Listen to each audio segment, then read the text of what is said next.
Assalamualaikum. Waalaikumsalam. Mbak Dela? Iya. Oh ya, silakan. Mau duduk sebelah mana? Sini aja. Oke.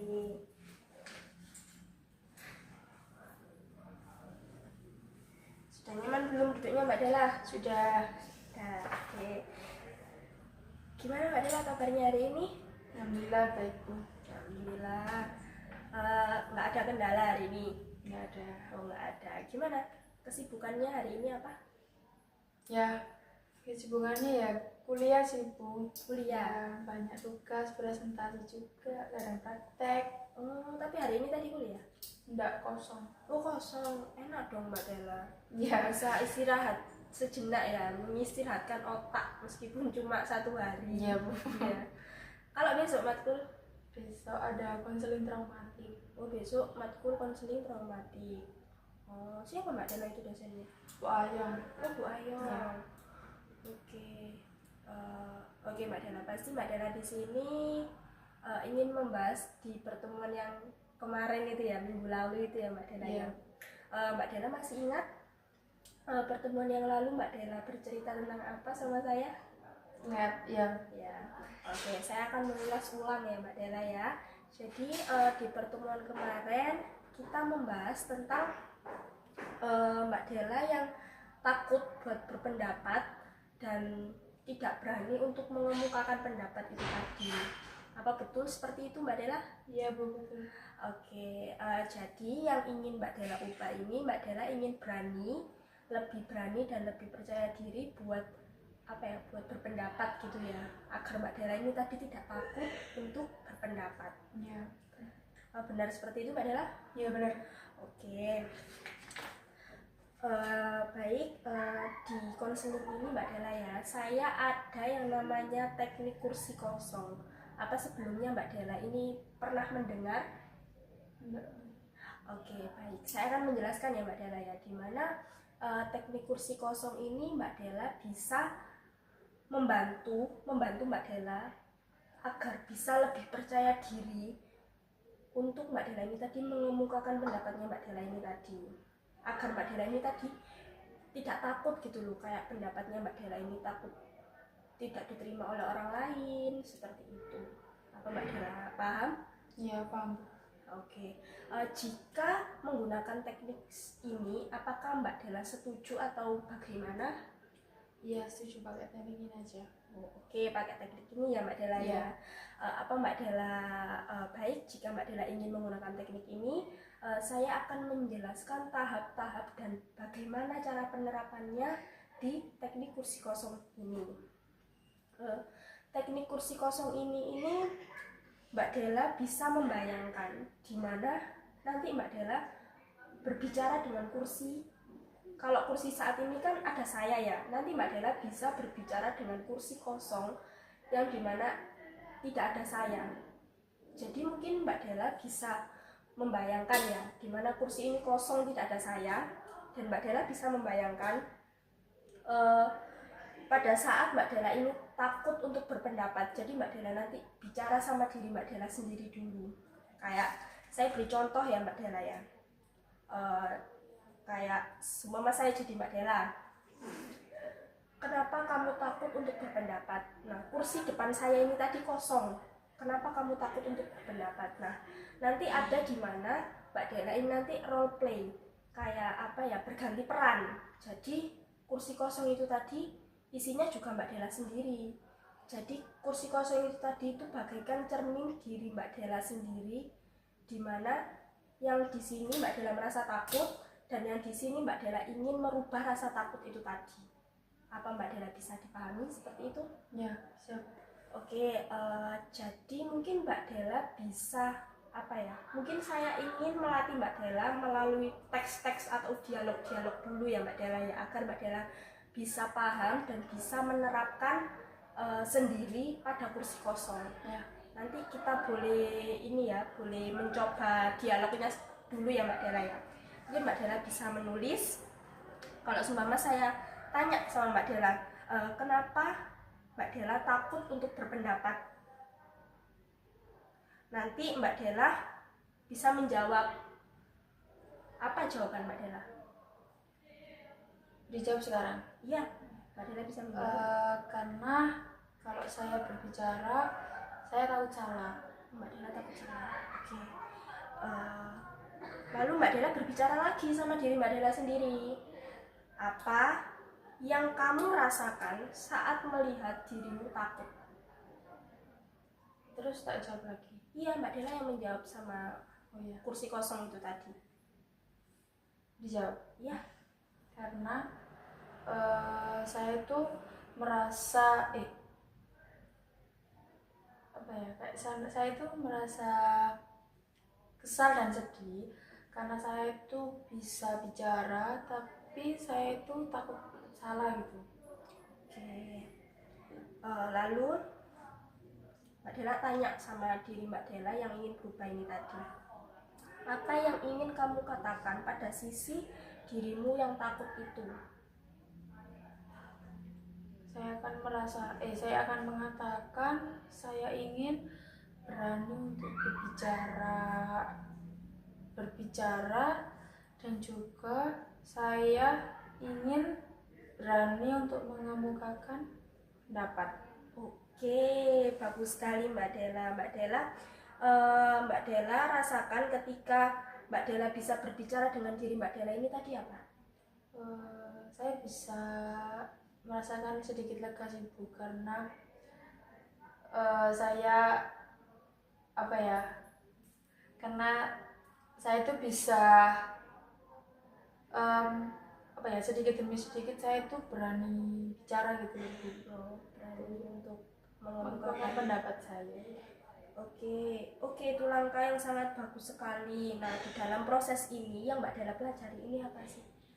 Yang saya pelajari itu, saya itu sadar ternyata yang menahan saya untuk bicara itu bukan orang lain, tapi malah diri saya sendiri itu yang menahan itu Bu. Jadi di sini saya itu ingin berubah, untuk sedikit demi sedikit itu saya ingin mencoba untuk berpendapat dan berbicara di depan orang-orang. Oke. Apa Mbak Dela ingin mencoba menerapkan yang kursi kosong itu tadi? Nanti saya akan berada di sebelahnya Mbak Dela. Ya, Nggak apa-apa Mbak Dela ingin mencoba? ya. Oke, ini teks dialognya sudah saya tulis ya Mbak Dela ya tadi ya. Mungkin Mbak Dela bisa menerapkan dan nanti Mbak Dela bisa berganti peran pada saat Mbak Dela di kursi ini Mbak Dela bisa berganti peran. Ya. Mungkin Mbak Dela nggak apa-apa selama belajar, selama mencoba Mbak Dela membawa teks ini nggak apa-apa. Nanti kalau di rumah bisa berlatih lagi sesuai apa yang Mbak Dela terapkan di sini. Ya. Oke. Jadi ini kursi kosong ya. Jadi Mbak Dela bisa membayangkan di mana ini diri Mbak Dela yang ingin berubah dan ini diri Mbak Dela yang belum berubah. Oke. Mbak Dela bisa memulainya. Bicara sama kursi gitu. Iya, boleh.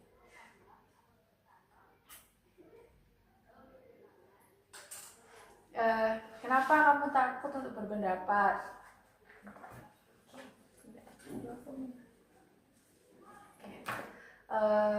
Karena jika aku berbicara, aku takut salah.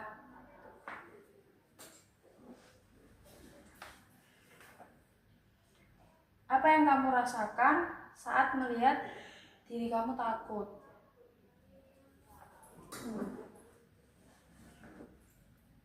Aku merasa kesal dan sedih karena aku bisa bicara, tapi aku takut salah.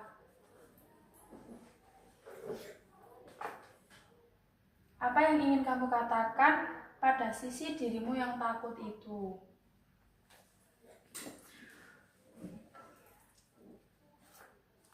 Aku ingin berani untuk bicara dan juga aku ingin berani untuk mengemukakan pendapat. Oke, bagus sekali Mbak Dela. Mbak Dela sudah berani buat mencoba teknik kursi kosong itu. Mbak Dela mau duduk mana? Iya, di sini aja. Oh ya. Oke. Saya duduk sebelah sini ya Mbak Dela ya. Oke, Mbak Dela bagus sekali. Lalu yang Mbak Dela rasakan tadi setelah mencoba Mbak Dela bisa berbicara dengan diri Mbak Dela, apa yang Mbak Dela rasakan?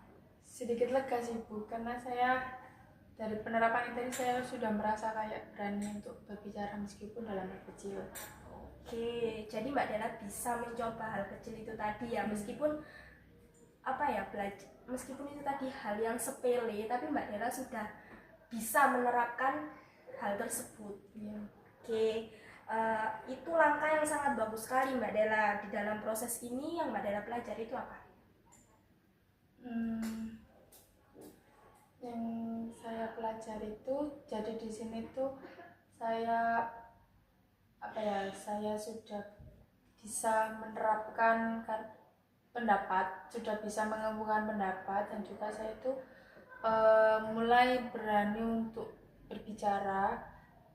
Dan di sini kan saya ingin merubah, jadi yang awalnya saya itu sulit untuk mengemukakan pendapat, tapi di dalam proses ini saya sudah sedikit berani untuk berbicara. Oke, jadi yang Mbak Dela pelajari, Mbak Dela sudah berani untuk mengungkapkan pendapat-pendapat Mbak Dela itu tadi, meskipun di dalam hal kecil itu tadi ya Mbak Dela ya.